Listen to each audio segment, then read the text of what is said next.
아까 그 상을 줘야 된다는 그 홍정원 그분하고 이제 할 수 없이 또 이게 거대한 펜듈럼화에 대해서 휩쓸려 가다 보니까 진짜 이게 나눠지잖아요. 공범, 뭐 우두머리 공범, 동조자 뭐 이런 식으로 다 나눠지는 것 같은데 그 기준을 어떤 식으로 가져가야 되는 게 그게 맞을 건가요? 자, 물리적 기준에서는 법으로 정하는 거야. 법으로요? 네네. 물리적 기준은 법으로 정하는 거고, 영적인 기준은 양식으로 정하는 거야. 네. 근데 현실 세상은 물질적 기준이야. 네. 자, 어리석어서 따라가는 거야.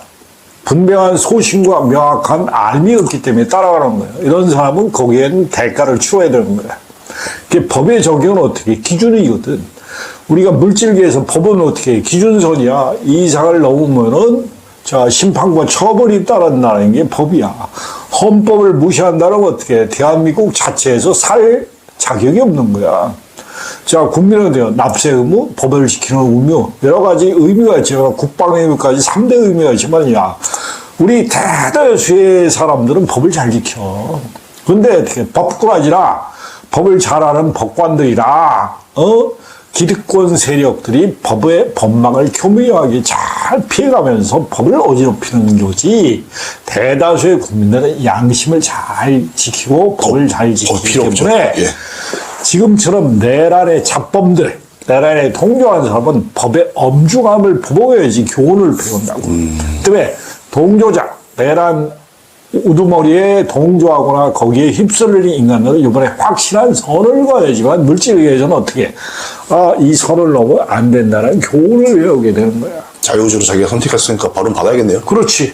그 때문에 무지에서 내가 양심을 저버리고 거기에 휩쓸려가는 집단 무의식을 했기 때문에 자, 군은 군법에 의해서 적용을 받는 거고 민간에는 민간의 법률에 의해서 적용을 받는 건데 자, 군인은 항명제라는 게 있어. 그런데 항명도 어떻게 대한민국의 보편적인 가치관을 따라야 되는 군인도 양심이 우선해야 되는 거야. 대통령이 시켜한다고 당하나? 요즘 군인은 또 바뀌었다고. 아니, 너 죽어라고, 너 자살해라고 그러면 자살할 거야? 안 하죠. 그런 건 똑같은 거야. 그만두고 말지.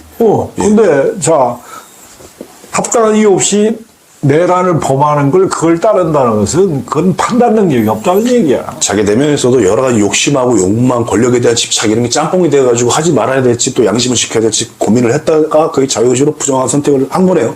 자기도 모르는 새에. 그러니까, 자, 권위에 의해서 쫓아간 거예요. 권위에 의해서. 대통령이라는 권위가 어떻게 집단 모습을 끌고 간다고. 그러면 추종과 맹종이 일어나.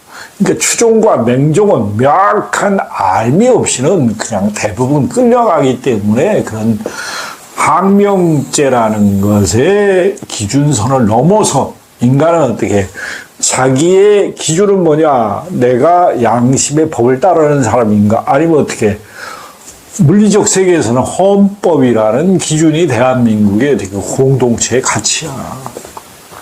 그 때문에 공동체의 가치를 무너뜨리면서 세상을 뒤집으려고 하는 기득권 세력이 대한민국의 정치, 경제, 문화, 윤리대에 좀먹는 좀벌레와 똑같은 거라고.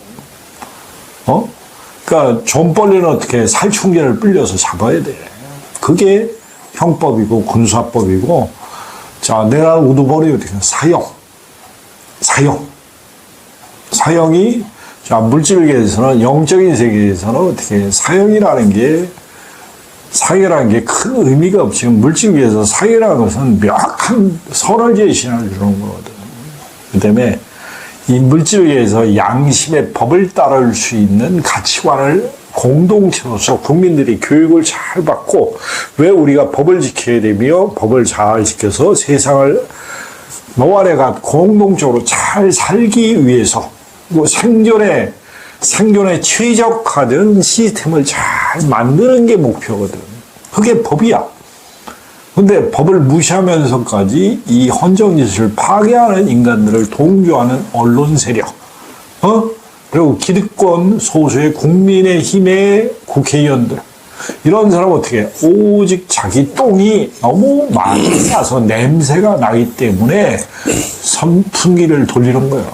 선풍기를 냄새 피우는 거라고. 때문에 사람을 잘 봐야 됩니다. 한 가지만 더 물어보겠습니다. 그럼 공무직에 있는 사람들 있잖아요.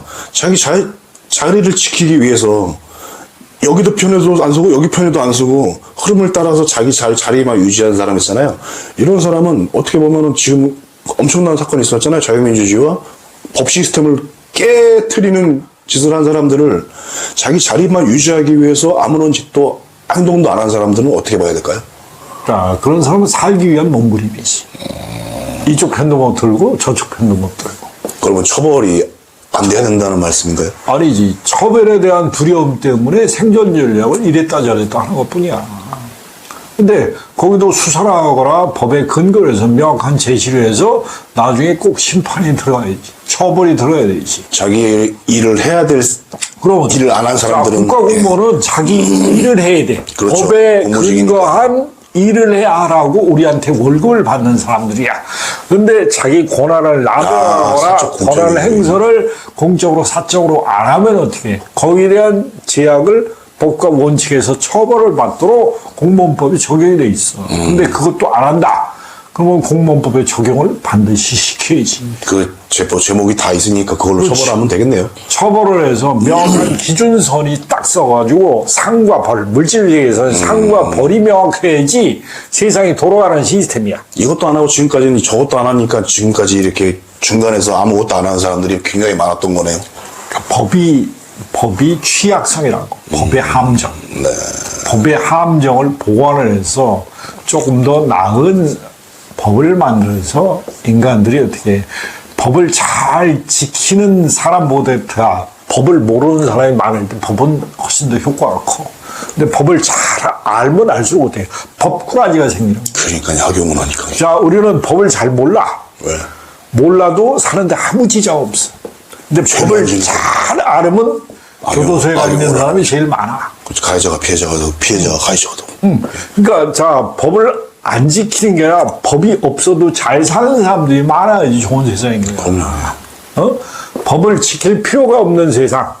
왜? 법이라는 건 몰라도 아무로 사는데 지장이 없는 사람들이 사는 게 세상을 훨씬 더 이롭다는 걸 알아야 돼. 근데 물질계에서는 어떻게? 질서를 유지하기 위해서는 상과 벌이 명확해야지만 인간들이 질서를 잘 잡아가면서 자기의 나아가는 추진력을 발휘할 수 있다. 지금까지 역사 이래로 퇴보하는 방향으로 왔기 때문에 이번에 완전 바로 잡아야지. 안 그러면은 진짜 심각해질 거로 생각이 됩니다. 그러니까 이번에는 자 이제 정권이 바뀌어서 법의 엄중함을 명확히 보여가지고 기득권을 확 갈아엎어야지만 세상이 조금 더 나게 발전한다고 하는 거예요.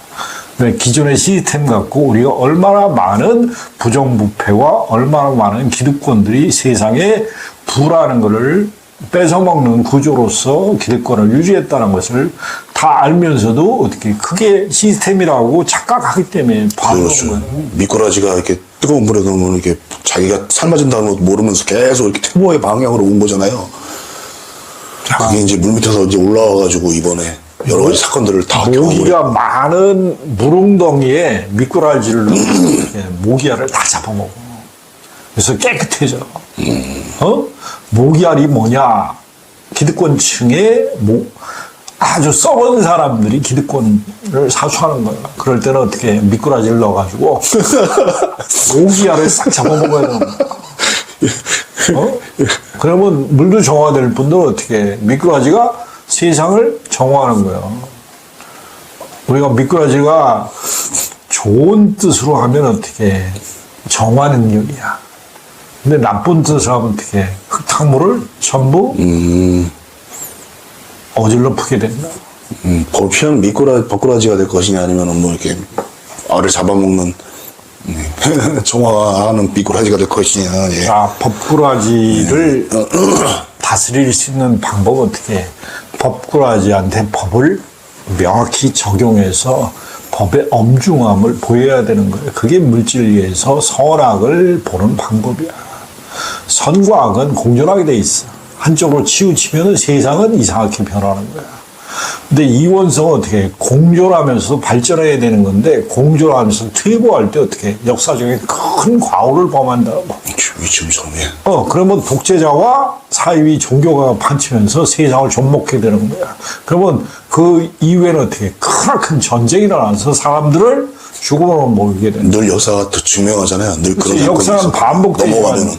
예. 인간은 역사에서 교훈을 크게 못 배웠다는 것을 이해해야 돼.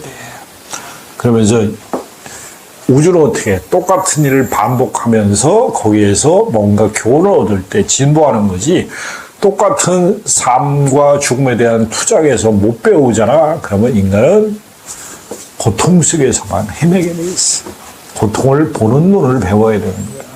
그래야지만 인간 가슴이 깨어나서 좀 더 나은 세상에서 살아볼 수 있는 환경을 만드는 게 우리가 의식성장이라고. 나의 삶을 질을 개선하는 게 의식의 발전이야. 생각하는 힘을 어떻게 해? 부정에서 긍정으로, 긍정에서 조화로 바꿔가는 힘은 어떻게 해? 우리의 마음에 마음밭을 갈아엎는 거라고. 마음의 부정성을 갈아엎을 때 인간은 생각을 바로 세우게 된다고. 부정을 많이 쓰면 어떻게 해요? 고통 속에 사는 거야. 대통령을 해도 결과물이 좋을 수가 없어. 인생 스토리도 뭐 자기 개인 인생. 자, 우리나라 대통령을 어떻게 해? 자살하거나 깜빵 가거나 둘 중에 하나인 경우가 많아. 그리고 구태타해서 감옥 가거나. 그런 사람을 국민들이 대통령으로 뽑아놓은 우리의 국민들의 어떻게 수 없는 갈라치기 하면서 조장하는 무의식의 집단 무의식을 끌고 다니는 인간들을 분열하는 의식을 조장하는 지도자가 정치 지도자가 이 땅에서 사라져야 된다. 그래서 통합할 수 있는 힘을 가지고 국민들이 화합할 수 있는 의식을 아주 명확히 밝혀주는 사람이 지도자가 됐을 때 세상은 좀 더 나은 세상으로 발전하는 거예요.